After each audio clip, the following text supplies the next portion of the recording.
Welcome to the 2023 Saltwater Sportsman National Seminar Series, filmed on location at the IGFA and brought to you by Bass Pro Shops and MAKO Boats. You're about to learn from teams of some of the top saltwater fishing pros, and how you really glean the most from the Saltwater Sportsman Seminar Series is listen for the little subtleties, the small things that we are doing to put together a great catch or to get a few fish when times are tough out there. So let's get right down to it and start off the Saltwater Sportsman National Seminar Series. Coming to you from the IGFA in Fort Lauderdale, Florida, it's the Saltwater Sportsman National Seminar Series, brought to you by Bass Pro Shops and MAKO Boats. Get ready, everybody. Here's George Poveromo. Welcome to the Saltwater Sportsman National Seminar Series, filmed at IGFA and presented by MAKO and Bass Pro Shops. The topic, Spanish mackerel, a highly popular fish accessible by a lot of saltwater anglers. We have a very distinguished panel that's going to get into the subtleties of what may appear on the surface as a very easy fish to fool, but not always. From the Tampa Bay area seminar series regular, he tours with us, the one, the only, Captain Mike Goodwine. Mike, appreciate you being part of this. We're bringing back for this panel the living legend, Richard Stanczyk of Bud and Mary's fame. And Richard and I, we shot a Spanish mackerel show not that long ago, so I know some of your secrets. So if you don't bring them out, I am. And then from the Destin, Florida area, she is a heck of a pro when it comes to catching redfish as well as fishing the wrecks close to the beaches off Destin, Florida. And we have the one, the only, Gabrielle Barnes, and we appreciate you making the trek down there to be with us. Spanish mackerel, and let's talk about the South Florida rum. And again, just probably aging myself, but having grown up out of Miami, I remember when you could set your watch by the Spanish mackerel run, and the first feature story that appeared in Miami Herald, the Spanish mackerel here, go in Biscayne Bay, hang a chum bag over, throw these little spoons, and get all you wanted. And a number of instances and events curtail that, but the Spanish are starting to come back. We don't see them as strong as we used to in our area, but the backcountry of the Florida Keys, you get some hellacious runs of Spanish back there, Richard. What is the time of the year? And let's get a little dialed in, maybe water temperature driven, that magic water temperature, and what kind of zones are these fish going to come in? Interesting. The day we did that show, the wind, if you remember, was blowing 30 miles an hour. Yes. It was a complete mud hole out there. And I was, of course, I was under real pressure. I got George in the boat here. What am I going to do?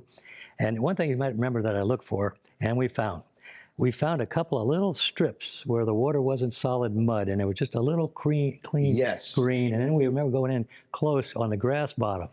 It was also cold that time of the year. Yes. So these are the types of things, you got to look for now. In the old days, the water quality wasn't a big issue. But a couple of thoughts about Spanish mackerel. They usually show up around October in the Keys to the west of what we call 9 Mile Bank, out in an area called Sprigger. The bigger fish show up early. Now, what do you define as early? October, right around October. They actually stay sometimes March, April, and an interesting thing, a lot of people don't know this one. If you're willing to run a little further, they'll still be out there as far as maybe even June. When you go way out there looking for them, you're going to watch for the birds and the bait. No, again, define what is way out. Well, Sprigger Light, let's say we go 6 miles, 4 miles from there normally to fish mackerels. I fished 25 miles from Sprigger Light and found big schools of mackerel. And they're there in the summer. They are, and of course up in the neighborhood where these folks are from. But, water temperature is a big thing. I will tell you, as it is right now, it's freezing cold. Big keys to mackerel fishing, if you can get the current and the wind going the same direction, of course, bring some chum. You'll find a lot of times when the water's extremely cold, as the sun comes out, especially these clear days in the winter, and it radiates the surface, the fish that won't bite very good early in the morning because of the chill, as it warms, they'll begin to bite. There were two things you mentioned that day, but there was one more that you forgot about. You said we would do this, providing that I would give you a redo in case it didn't work out. But you shined, and we really did well with that too. So I remember that, and you did super. We're going to go to a commercial break, and I'm going to Gabrielle because you own that area off that panhandle, and we're going to get into when these Spanish mackerel show up, and basically the same how do you locate him talk that I did with Richard. But right now, commercial time. Saltwater Sportsman National Seminar Series, the topic Spanish mackerel. We're coming right back after a few commercials. The Saltwater Sportsman National Seminar Series is brought to you by SIMRAD. Go with SIMRAD and go with confidence. Penn, let the battle begin. Roffs, comprehensive oceanographic analysis for fishing. Mercury Outboards, go boldly. Engel, portable fridge freezers and high-performance coolers. George will be right back. Welcome back to the Saltwater Sportsman National Seminar Series from the IGFA in Fort Lauderdale, Florida. Brought to you by Bass Pro Shops and MAKO Boats. Let's get right back to George. You're watching the Saltwater Sportsman National Seminar Series presented by MAKO Boats and Bass Pro Shops and filmed at the IGFA. Gabrielle Barnes from Destin. Spanish mackerel, when do you start to see them come within, close enough range that small boaters could actually benefit from this fishery and get involved? So yeah, up in Destin, we're looking for, like he was saying, water temperature, right? 70 degrees. Once it gets to 70, 68, you'll start to get some bait in. Right behind the bait, Spanish mackerel are coming. They're coming right down the beach. And for us, it's around March, depending on the weather. Like I said, 70 degrees. Once that happens, they're coming down the beach. And they come down the beach early. It's similar to, like you were saying, you get the big ones early. And they come in our pass, and they sit right in this harbor.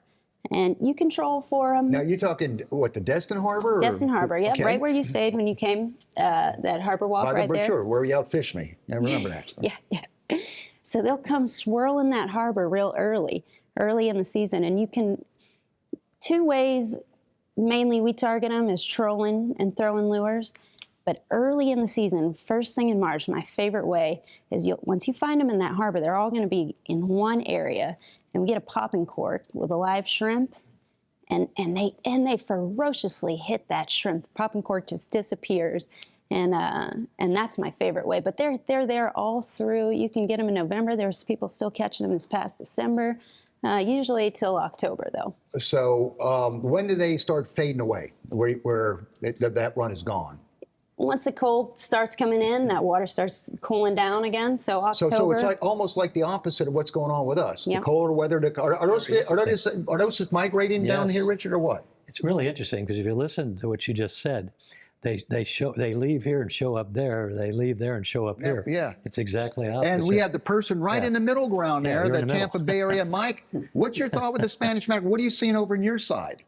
Tampa Bay is littered with Spanish mackerel. They like cockroaches to us. Like, we can't get away from them. I don't know if going from the Keys to Destin, they pull in Tampa Bay and say, we're going to stay here, but we got them everywhere, man. And it's pretty much in Tampa, it's so many of them that a lot of people don't even target them because they're so easy to catch.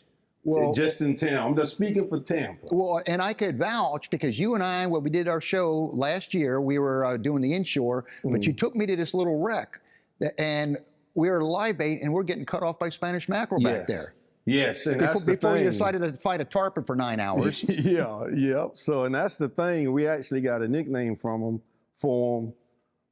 Since I'm on TV, I'm gonna say Dane. We call them Dane fish because, we'll throw out there and get cut off and be like, dang. And Richard, coming back to you, and again, when you run in that area there, the temperature, could you give me a window when they show, and what is the preferred temperature window for that fishery down there? Well, I kind of agree with her, around 60. Okay. But actually, the best temperature when they'll really blitz is going to be a little higher than that, upper 70s, low 80s. But those big fish, like I said, when they show up, I would say the temperature is probably 76, 78. Yeah, something like that. What's the environment look like? So, that's the back of your hand. That's your playground out there. Somebody's running into the backcountry behind the Florida Keys, and they're going to do it on their own. And they want to, okay, this is like the area. I see the bank here in the chart. Is there certain areas, maybe that bank or certain spots that you want to anchor to really get precise to try to intercept these fish? Yeah, absolutely. Again, the Sprigger marker has got a number 5 on it, and it's green. If you run 3, 4, 5 miles, you're going to see a lot of other boats out there. Again, one of the big keys is try to get that east wind with a falling tide. Okay. And if the water quality is reasonable, which it used to always be, but now it's a question, you'll notice there's big potholes out there. Sure. And if you get upwind of those potholes and anchor, some of the potholes have a little structure. And what I'm going to do, like Richard, we're going to anchor in a pothole right now just to get these commercials out of the way, but we're going to come back. So you hold that thought. You're watching the Saltwater Sportsman National Seminar Series filmed on location at the IGFA. We're going to be right back with Spanish Mackerel. The Saltwater Sportsman National Seminar Series is brought to you by Rapala, your best shot at a world record. Suffix, always use the best line. VMC, your expert in hooks. Williamson Lures for the pelagic playground. Starbright, blending technology with performance since 1973. George will be right back. Welcome back to the Saltwater Sportsman National Seminar Series from the IGFA in Fort Lauderdale, Florida. Brought to you by Bass Pro Shops and MAKO Boats. Let's get right back to George. You're watching the Saltwater Sportsman National Seminar Series filmed on location at the IGFA and brought to you by MAKO Boats, Bass Pro Shops. I'm talking with Richard Stanczyk and dialing in the subtleties of where you would anchor in the right zone. So take us through the subtleties where we want to anchor and intercept these mackerel back. Yeah, well, again, get oriented where you see the pothole, get upwind of it, and let the boat drift back so you cast to the pothole. As you put your chum out, and because the tide's falling, it's going to create a long slick. You'll be absolutely amazed at what shows up in the slick.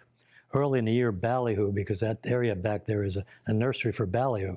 In fact, the ballyhoo, when the first cold front hits, are driven out to the ocean and then further out to get to the warm water where the sailfish show up. So there's all these relationships, swarms of pinfish. But those potholes will have mangrove snappers, catch a few trout even out of them, things like that. If those mackerel don't show up in about 10 to 15 minutes, move. Another little trick, when you see that pothole, you're going to set up on it, put your chum bag out early, drive around, and get the chum going, get up to where you're going to anchor. Again, let that boat drift back right to where you want it, and then begin casting. As I said, personally, I love using artificial lures on mackerels, little psycho jigs. My real preferred way is a fly rod, and they really adapt well to that kind of stuff. And it's true in all fishing. Don't over tackle a fish.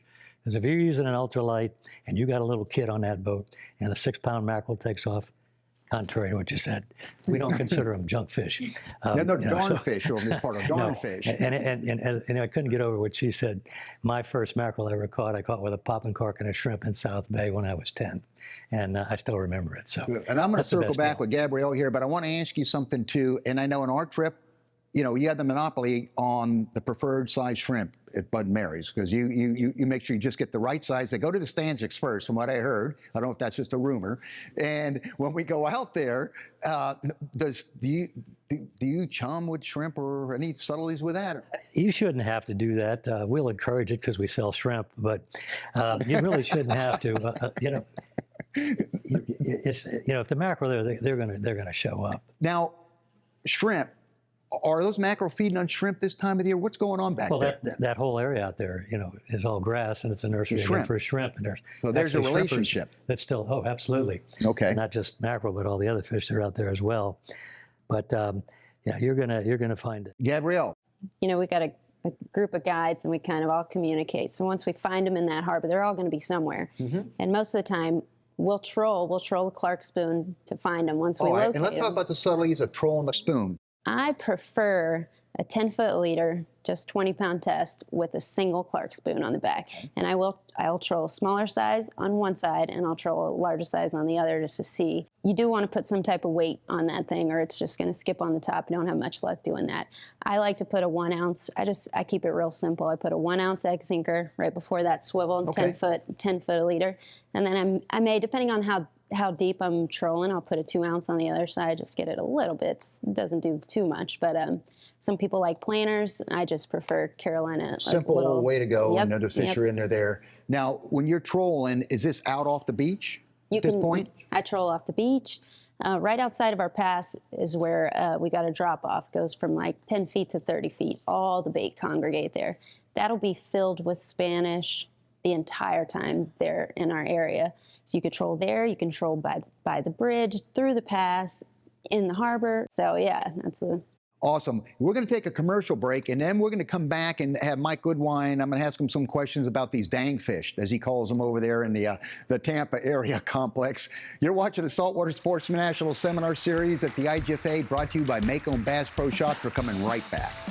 The Saltwater Sportsman National Seminar Series is brought to you by Atlas Trax, satellite tracking of recreational pleasure boats, supply vessels, and fishing fleets. Columbia Sportswear, stay cool and protected while fishing. JL Audio, ahead of the curve. ACR, building survival products since 1956. Florida Keys and Key West, visit flakeys.com.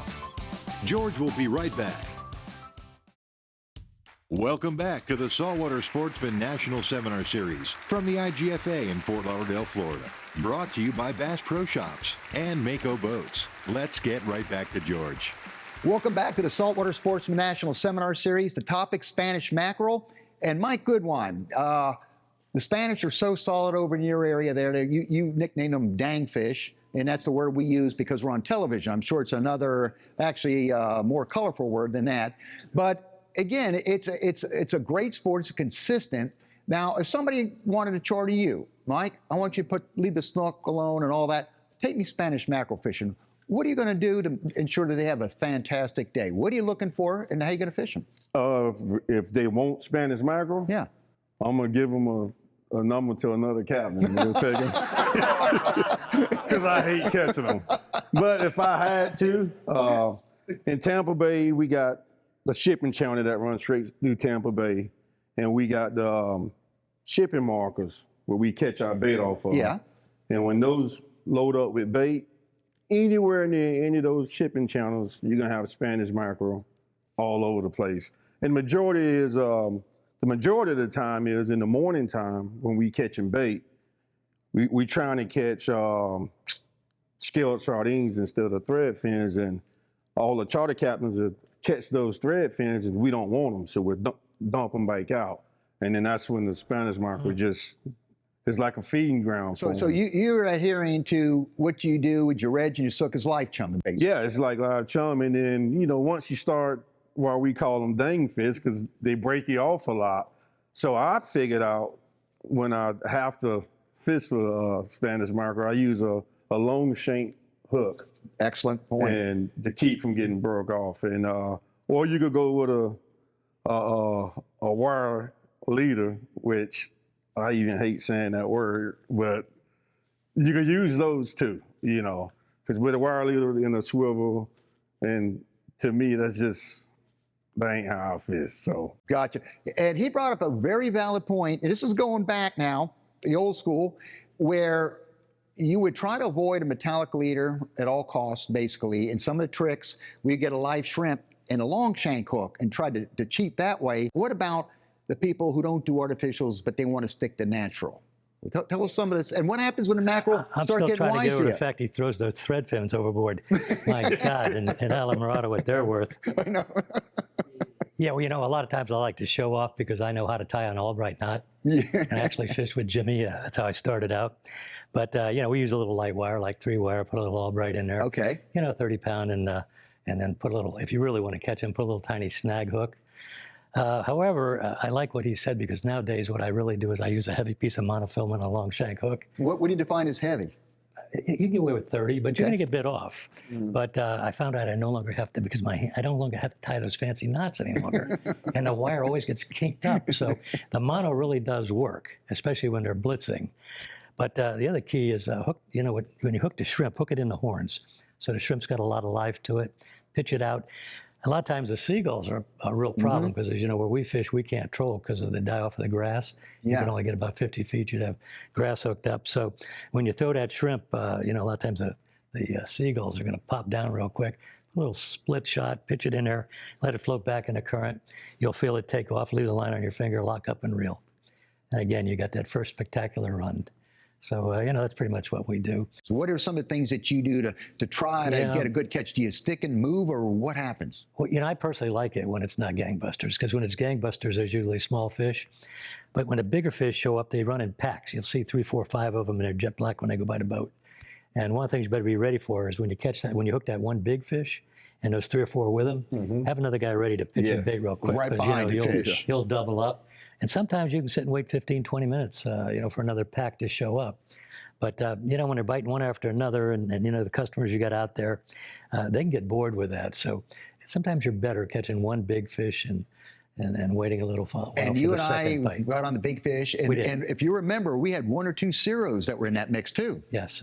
What had happened that day, we were sitting to the west, but 5, 6 miles from Sprigger, and just pure luck, I decided to run towards Marathon. Now there's a completely different current direction. And remember what I said about a current and wind lining up? Yes. And over there, the current and wind did line up. Yes. And geez, my whole career was at stake out there with you, and we got lucky, and we managed to catch quite a few mackerel. Well, and unfortunately, what lined up in this session was coming to the end of the session. I think the only one happy about it is Mike, because he's tired about talking about these dang fish. But I want to thank Captain Mike Goodwine, and we have Richard Stanczyk and Gabrielle Barnes for that session on Spanish mackerel. We'll be coming right back with another topic on the Saltwater Sportsman National Seminar Series. There you have it. The Saltwater Sportsman National Seminar Series will be right back next week with a totally different episode. Remember, if you want a shot at winning a door prize, which is a fishing trip for me into the Florida Keys, and a super grand prize, which is a MAKO 17 Pro Skiff powered by Mercury Outboard, go to nationalseminarseries.com and enter for your chance to win one of these 2 great door prizes.